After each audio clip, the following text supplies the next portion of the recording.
for joining me today. My name is Sarah, and today I'm going to be showing you how to make one of my favorite recipes, which is pumpkin curry.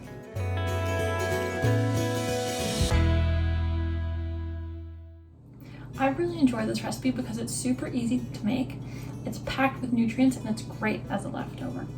This recipe is also super versatile, so there are tons of swaps you can make so you don't get bored of it or to accommodate for picky eaters. Before we get cooking, let's take a look at the ingredients.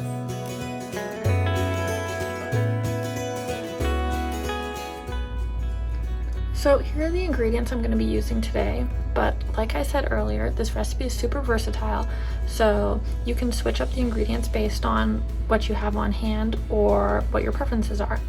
So today I'm going to be using 2 tablespoons of olive oil. I have a large can of pure pumpkin. We likely won't be using the full can, but I have the full one anyways. And make sure if you're buying the ingredients that you get the pure pumpkin, not the pumpkin pie filling. They look the same, but it will definitely taste different. And I have a 540 milliliter can of chickpeas, a 398 milliliter can of full fat coconut milk. This here is my spice blend, and in it there are 2 tablespoons of curry powder, half a teaspoon of ground cumin, a 1/4 teaspoon of cinnamon, and half a teaspoon of turmeric. I have 1 onion. This is my ginger root. We're not going to use the whole thing. We'll only use about a 1/4 inch of it, like that. 1 jalapeno pepper, a clove of garlic, a few pieces missing already, a lime. This is just for a little added taste at the end, and some broccoli. And so you can make this curry on its own, but today we're also going to be cooking some rice to go with it.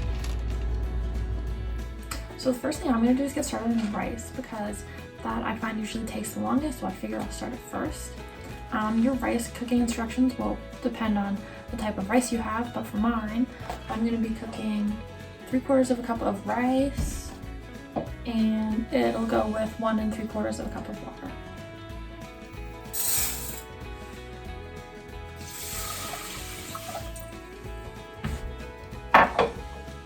So I'm just going to bring the rice to a boil and cover it, and then reduce the heat and let it simmer while I'm cooking the curry.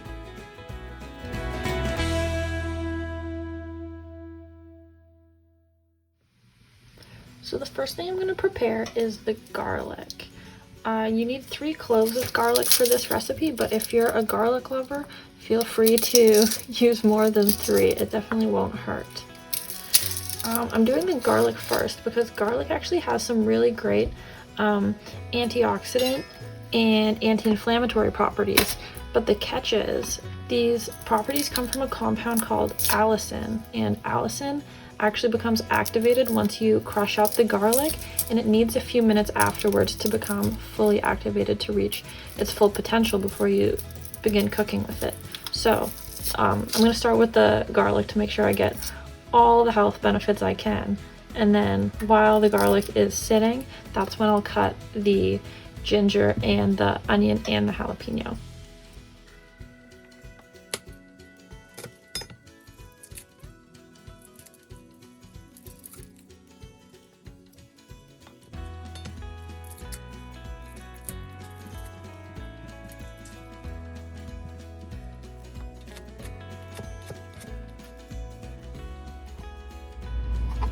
Ginger is actually one of my favorite flavors to add to food, and it also has really great anti-inflammatory properties similar to garlic.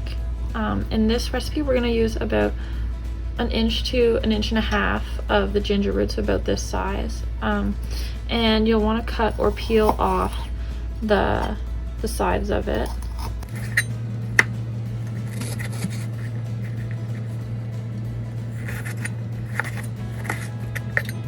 Ginger has a really strong flavor. If you haven't tried it, I do recommend taking a really small piece of it, like that big, and giving it a taste. But otherwise, just be sure to cut it into really small pieces because it has so much flavor. You don't want too much of it in one bite of your curry.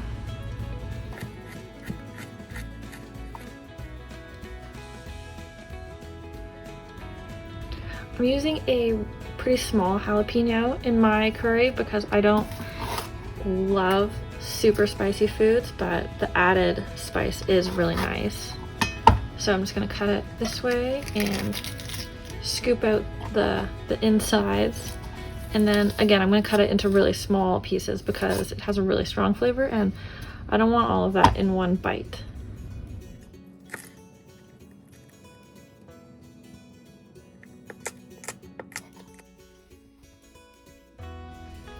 I saved the onion to cut for last because I really didn't want to start crying at the beginning of all of my cutting. So that's what I'll be doing now.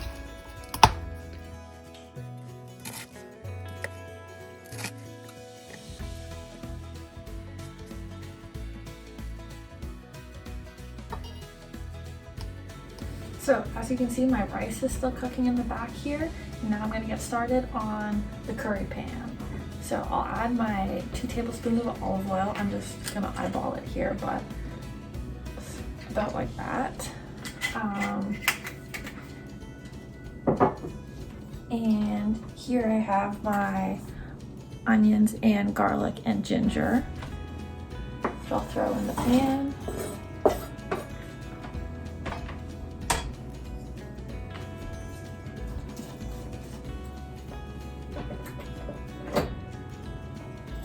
So I'm going to cook them for about 2 to 5 minutes, I guess, depending on how quickly this heats up, until the onions start to brown a little and you can really start to smell the onions and the garlic.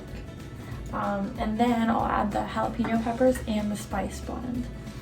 The spice blend is one of those places where you can really do a lot of swaps. So like I said before, this one has curry powder, turmeric, cinnamon, and cumin.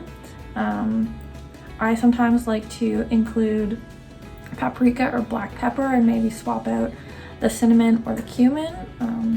You'll probably want to leave the curry powder in there because it's kind of important for the curry recipe. And I really like to keep the turmeric too because I just really like the nice bright yellow color it gives the dish. But yeah, there's lots of options there for the spice blend. So now that there's some nice browning going on, I'll add the jalapeno pepper and the spice blend.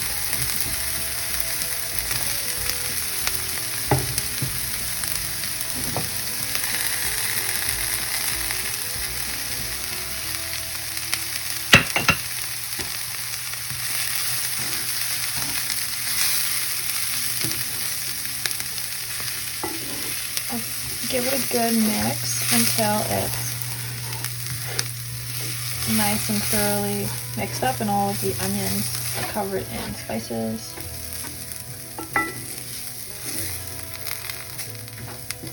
That's pretty good. And I'll leave it like this for a couple minutes, maybe add a little bit more oil if you find that it gets dried out. And then I'm gonna add the broccoli. So as you can see, the spices have mixed in really nicely with the onion and the jalapeno pepper and the garlic and the ginger. So now I'm going to add in the broccoli. I've already cut up my broccoli. It's just right here. You'll want to cut it into small florets, kind of about this size. The stem of the broccoli is edible, so you can cut that up and eat it too. And add it into your curry. I've cut it up into really small pieces like this just because it is a little thicker, so you want to make sure that it gets cooked in fully. I really like the stem. I think it's the best part of broccoli, so I'm using it in mine. If you're only using the florets, you'll probably want to use 2 crowns of broccoli, but if you're using the top part and the stem, then you can just use 1 stalk of broccoli and that should probably be enough. So I'm going to add it into the mixture so far and give it a good stir. And then I'm also going to add in the chickpeas. I've already washed and drained, so they're ready to go.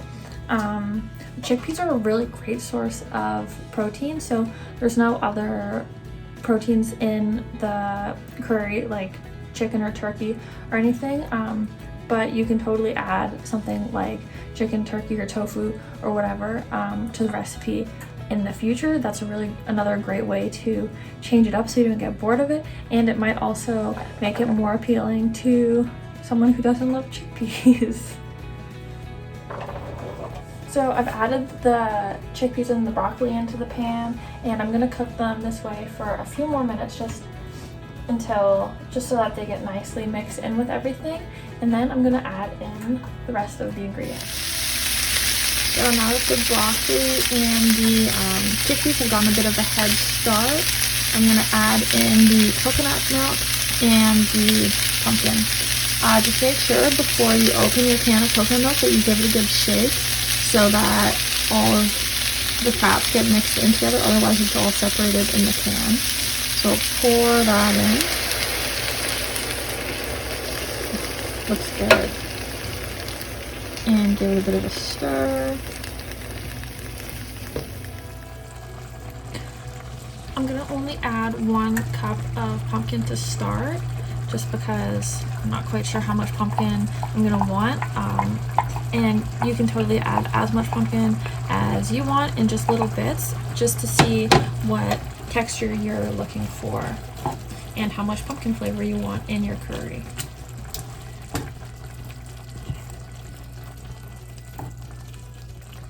Yeah, I think I'm gonna want a little bit more pumpkin in mine because I really love pumpkin.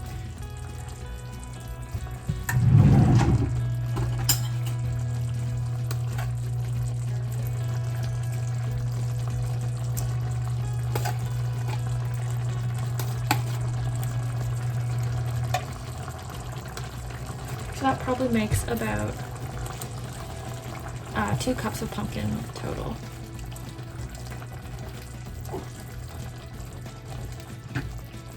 So I'm going to mix it in thoroughly, and then I'm going to bring it to a boil, which it kind of already is, and cover it and then reduce the heat and simmer it for about 10 minutes. And at that point the broccoli should become nice and bright green, and that's when we'll know that it's done and ready to go. So now it's been about 10 minutes and the curry is looking nice and creamy, and the broccoli is a nice bright green color. I can't grab one. Ugh. There we go. Yeah, you can see it's a nice bright green color and it's pretty soft, so I think that it's ready to go. Let's give it a taste. So here I have my curry all served up and ready to go. I'm also I have this lime. I'm going to squeeze a bit of lime juice on top for some added flavor, just a little bit.